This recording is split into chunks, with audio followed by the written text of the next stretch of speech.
प्रणाम सभी को। मैं हूं रूपम हृदय, मेरे साथ है रवि हृदय। लाइव हूँ अभी अपने YouTube चैनल रूपम हृदय पर। आप सभी लोगों का स्वागत करती हूँ। रचना टंडन जी प्रणाम कर रहे हैं स्नेहा से और ब्लॉग्स हाय हेलो। तो आ गए हैं अपने YouTube चैनल पर लाइव, और कल से कोशिश करेंगे कि पहले लाइव आ जाए, फेसबुक के लाइव से पहले आ जाए। तो आज चलिए, इच्छा है थोड़ा कृष्ण भजन कर लेने का, तो आ जाए। अच्छा लगे तो शेयर कर दे फटाफट से, आते ही लाइक कर दे। सबसे पहली बात, आए हैं आज एक भी लाइक, आते ही सबसे पहला काम कीजिए कि लाइक कर दिया जाए तो चला जाए। प्रताप सिंह चंदेल जी जय माता दी, जय माता दी। आते ही कि जितने लोग जुड़े कम से कम उतने जने तो लाइक कर दें, और जो लोग बाद में जुड़े वो भी सबसे पहले आते ही लाइक कर दें, तो अति कृपा होगी आप लोगों की।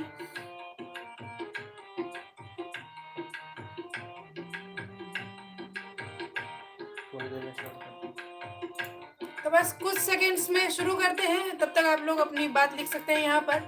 और थोड़ा सा एक चीज़ देखा है हम लोगों ने कि फेसबुक से थोड़ा स्लो यहाँ पर कमेंट करने का है। तो ऐसा क्यों है आप लोग बताइएगा। आप लोग क्योंकि कमेंट कर रहे हैं, शाहजहाँ जी प्रणाम कर रहे हैं, क्योंकि आप लोग कमेंट कर रहे हैं तो आप ही लोग बता सकते हैं कि यहाँ पर स्लोली कमेंट क्यों हो रहा है, ऐसा क्यों होता है। फास्ट क्योंकि ये भी लाइव है तो इसमें भी वैसा ही कमेंट फास्ट होना चाहिए। तो इतना स्लो क्यों यहाँ पर कमेंट का है। आप लोग को कुछ अलग लगता हो यहाँ पे तो वो भी बताइएगा, कुछ अगर ऐसा हो तो। रिलैक्सिंग मुकुंद राधे राधे, अच्छा जी। तो चलिए चला जाए, शुरू करते हैं।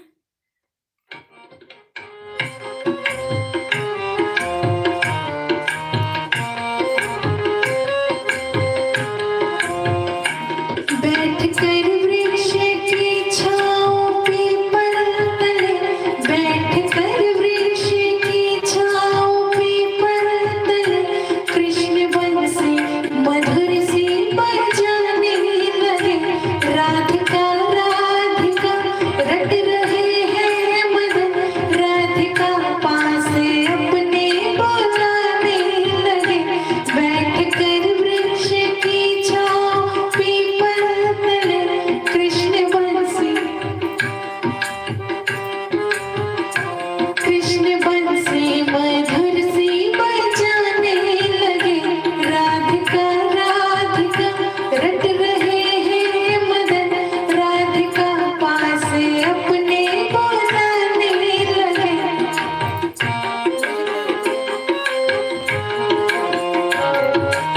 सदा।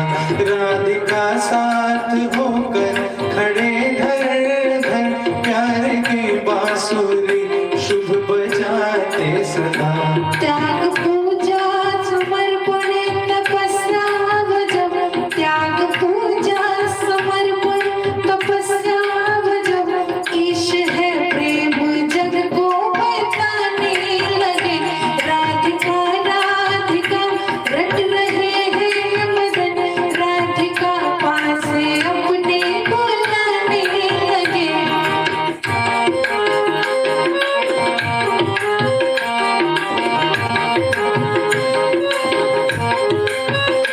बैठकर वृक्ष की छाँव पीपल तले, कृष्ण बंसी मधुर सी बजाने लगे, कृष्ण बंसी मधुर सी बजाने लगे। कौन कहता कन्हैया बड़ा है छली, छल किया तुम बताओ कहाँ पर किया।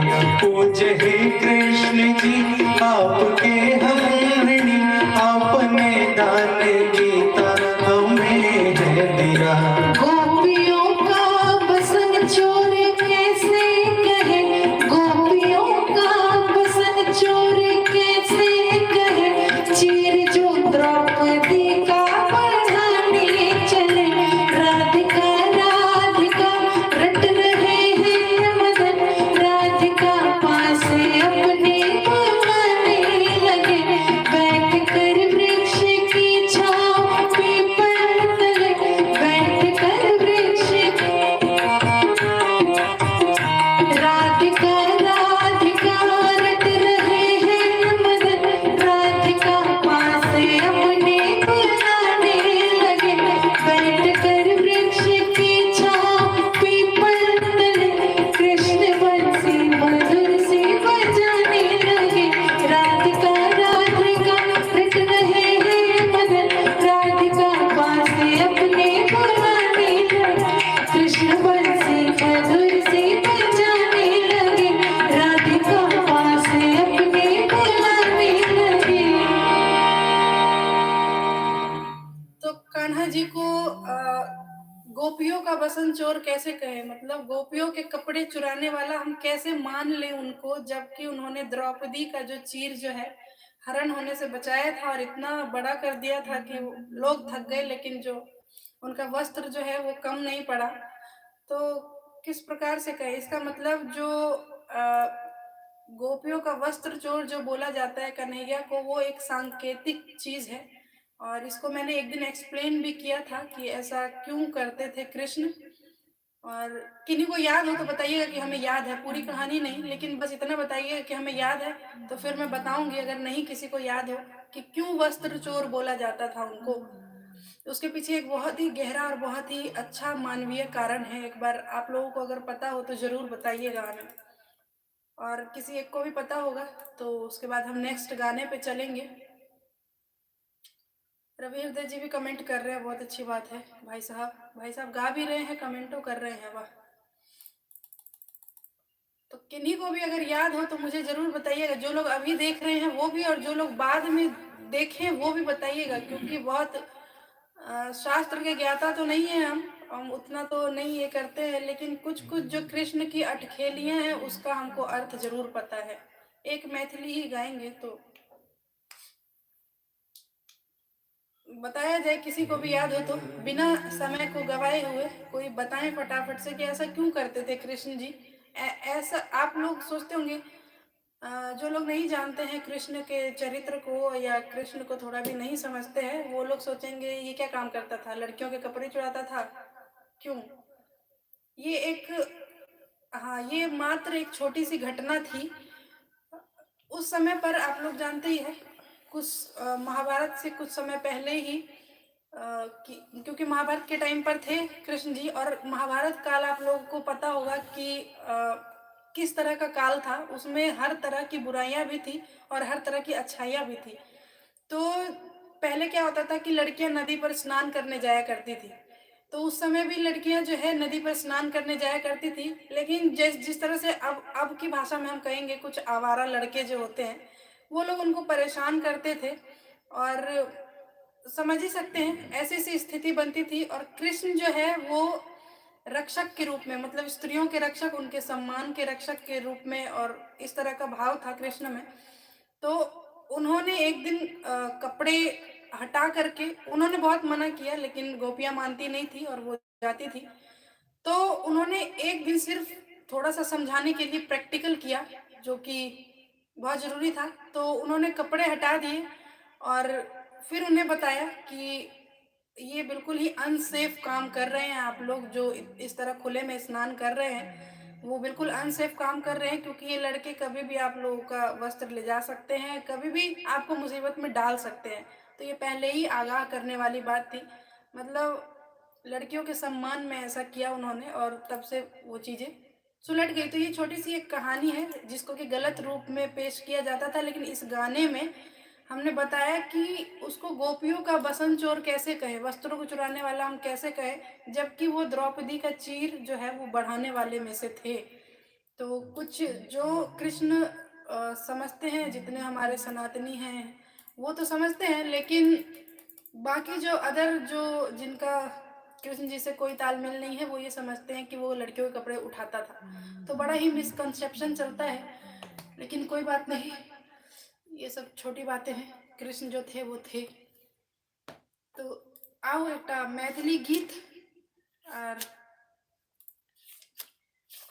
मैथिली गीत में आज हमारा मन कर रहा था कि हम स्वागत गीत गाएं, और वही गाएंगे फिर। चलिए मंगल में।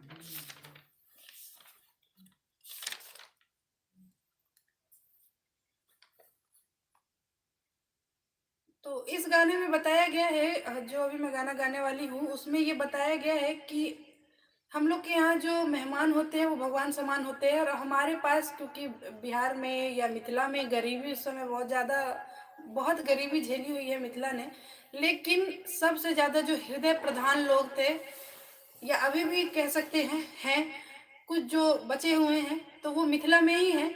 और दिल इतना बड़ा होता है कि खाली हाथ से भी ऐसा आपका स्वागत कर देंगे कि लगेगा कि हाँ, मेहमान जो है वो भगवान समान है। तो उसी का वर्णन है। तो चलिए।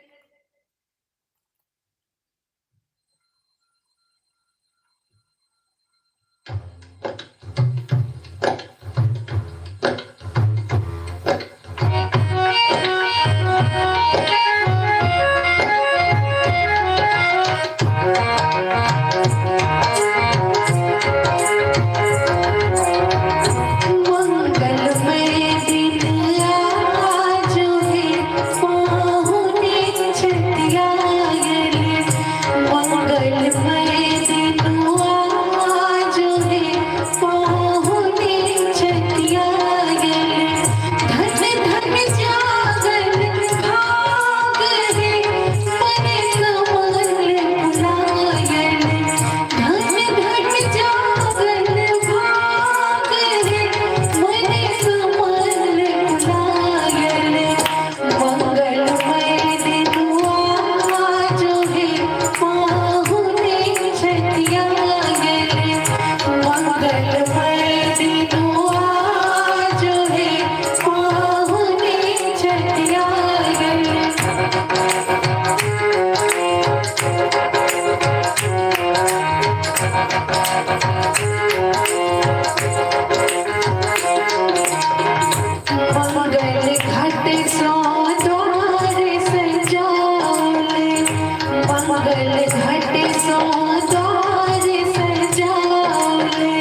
मन कमल फुलायते धन धन जागर भाग है मन कमल फुलायते मंगल में दिनुआ जो है पाहुने चलिया गए मंगल में दिनुआ जो है पाहुने चलिया पाहुने चलिया पाहुने चलिया तो जिस किसी भी दिन पाहुन पधारे वो मंगलमय दिन हो जाता है। तो यही है मिथिला की आन बान शान, मेहमान नवाजी। और इससे कितना भी हम बदल गए हैं लेकिन इससे बाज नहीं आए हैं। और हम लोग ऐसा दिन आज रहा, हम लोग मेहमान को विदा करके ये गाना गा रहे हैं। तो जब भी इस गाने का एक विशेष महत्व है मिथिला में। तो जब भी कहीं भी गाना भी गाने जाए या कहीं, तो शुरुआत कर दिया जाता है इससे। और मुझे काफी अच्छा लगता है ये गीत गाने में। और इतना प्यारा सा ये गाना, मतलब कहते हैं प्यारी सी चीज, प्यारा सा ये गाना है बहुत ज्यादा। और उतना ही गाने में हमको मजा आता है। तो यही है, आप लोगों को समर्पित करते हैं ये गीत, क्योंकि आप लोग हर दिन हमारे लाइव में जुड़ते हैं, हर दिन गीत संगीत सुनते हैं। और बहुत अच्छा आप लोगों का आशीर्वाद बना रहता है। आप लोग का आशीर्वाद बना रहे, इसी मंगल कामना के साथ यहाँ पर जितने भी बड़े हैं सभी को हम प्रणाम कर रहे हैं, जितने भी छोटे हैं सभी को भरपूर भरपूर स्नेह है और रहेगा हमेशा। तो आप लोग इसी तरह जुड़ते रहिएगा। आज छोटी सी एक थोड़ी सी शिकायत रही कि जो फेसबुक पेज है हमारा, उस पर जिस दिन नोट किए हैं एकदम एग्जैक्ट 9 बजे आ जाते हैं, एब्सेंट हो जाते हैं आप लोग। तो वहाँ पर अनुपस्थिति थी, इस वजह से यहाँ पर आ गए आज। तो कल से कोशिश करेंगे, यूट्यूब पर पहले आएंगे और बाद में फिर फेसबुक पेज पर 9 बजे एग्जैक्ट, मैं 3 दिन से कह रही हूँ एग्जैक्ट 9 बजे आ जाएंगे। तो सभी लोग आ जाइएगा। मैं ये नहीं कहती कि एग्जैक्ट 9 बजे आप लोग सब छोड़ छाड़ के आए, ठीक है 5 मिनट ले लीजिए, 10 मिनट ले लीजिए, 9:05 या 10 मिनट पर उपस्थित हो जाए फेसबुक पेज पर। क्योंकि इसलिए उपस्थित हो जाए क्योंकि गीत तो आप यहाँ भी सुनते हैं, लेकिन यहाँ पर हमारे हाथ बंधे हुए हैं थोड़े से। वहाँ पर है हम और वैरायटी आपको सुना सकते हैं। तो जिनको वैरायटीज चाहिए वो जुड़िए वहाँ पर। और बाकी यहाँ तो जुड़ ही रहे हैं, तो बहुत बहुत धन्यवाद। जितने भी लोग बाद में देखेंगे इस वीडियो को, क्योंकि बाद में देखते हैं काफी लोग, तो जितने लोग बाद में देखें इस वीडियो को, सभी लोग सबसे पहले आकर के लाइक करें और अच्छा लगे तो कमेंट की भरमार कर दें यहाँ पर। तो चलिए, सभी लोगों को शुभ रात्रि, सभी लोगों को प्रणाम। जय जय सिया राम, जय जय सिया राम।